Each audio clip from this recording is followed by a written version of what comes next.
Another brand new PTB update has hit the game, and this one is bigger than the last one, with critter updates, small foliage updates, and a huge swathe of dinosaur updates as well.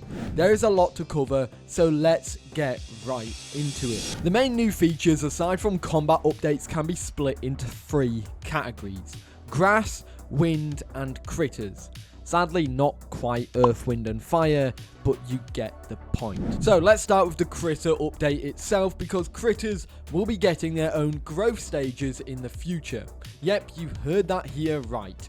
The likes of Dinosaurus is currently being tested with growth stages. This was announced in this announcement. A work in progress critter growth system has been implemented. Currently, the only affected critter is Dinosaurus. In the future, critters will be able to spawn as babies or adults and will have weaker or stronger stats depending on their growth stage. The system is not yet completed, and Dinosaurus does not have any stat differences between baby and adult at the time. So, of course, unfortunately, there is no model difference like with dinosaur babies, but there is a notable size difference. Babies, of course, will have different stats, being weaker or stronger than their peers, and they will naturally spawn this way as well.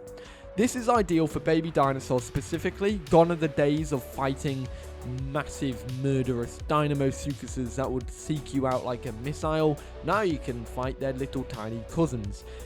This is also a great day for baby killers. Grass has now been updated on both Gondwar and Pandora.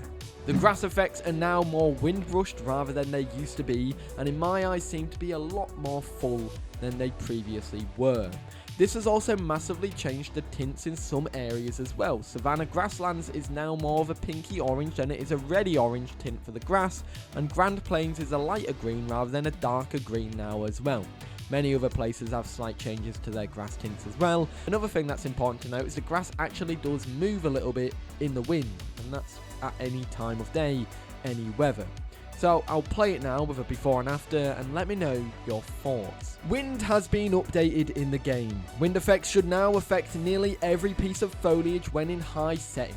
They've also added a slight wind breeze animation and updated that as well. This is very evident to the grass during the day. As I've mentioned, it slightly moves from side to side in the wind, while of course during the storms the grass moves a lot more. It's a lot less windswept than it was at first, and it's a lot more full of life. As for the trees, some of the bigger trees, the more sturdier trees like the pine trees, their leaves only move in the wind. But for smaller trees, they now move side to side. It used to be like this before, but now it's for pretty much every piece of foliage that there is in the game, and so it's a lot more uniform now. Now, of course, we've talked about those 3 main changes. I think you know what's coming next, and that's the dinosaur updates. 12 dinosaurs have been updated in this PTB update. These include general buffs for dinosaurs like Amargasaurus and Iguanodon, and many more, as well as a new ability for Struthiomimus. Now, I'm not going to be directly showing them in today's video, or the new stat changes themselves. I'll be talking about them. I'll be showing them all off in tomorrow's live stream, where we're going to be going over the new PTB update. That being said, there is also an update for all dinosaurs, and that is this. They've adjusted the running speed and stamina drain rates for juvenile, adolescent, and subadult growth stages to generally speed them up and provide more stamina to allow young dinosaurs to better travel the map and to escape danger. This affects each species differently. So now we go into the actual dinosaur updates. What has been updated? Well, let's start off with the dinosaurs, shall we? Picnomosaurus sees the knockback tail cooldown increase to 25 seconds from 3 seconds. Ceratosaurus sees fracture now scale with growth. Deinonychus sees its health increase to 550 from 350. Styracosaurus also sees its health increase to 700 from 600, however it does get some nerfs. They've decreased the sprinting speed to 1050 from 1100. They've also decreased the combat weight massively to 2700 from 3100, so it's now going to pack a lot less of a punch. Pachycephalosaurus now gets some sweeping changes. Kickboxer ability now also increases stamina cost by 50% for charge and kick. Fracture now scales with growth, improved knockback on all attacks, increased batter's base damage to 80 from 20, and fixed charged headbutt doing bonus damage.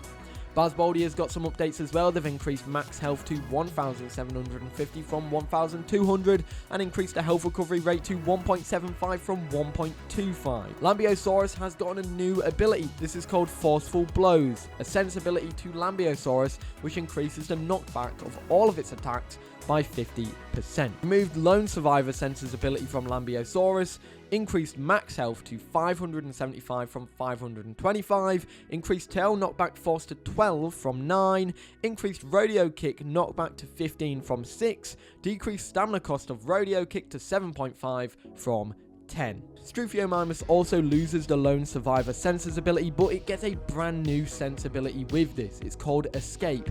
This is when you are hit for the first time, you gain a 20% speed boost for 10 seconds, but you deal no damage while it's active. Its cooldown is 5 minutes. Also, Feathery Hide no longer regenerates in combat. Miragaya sees some buffs with its health increasing to 650 from 600 and its health recovery rate to 1.5 from 1.25. Amargasaurus sees some buffs as well. They've increased max health to 1000 from 800, increased health recovery rate to 1.95 from 1.55, increased stomp damage to 120 from 100, decreased stomp stamina cost to 7.5 from 10, and increased tail knockback to 15 from 8.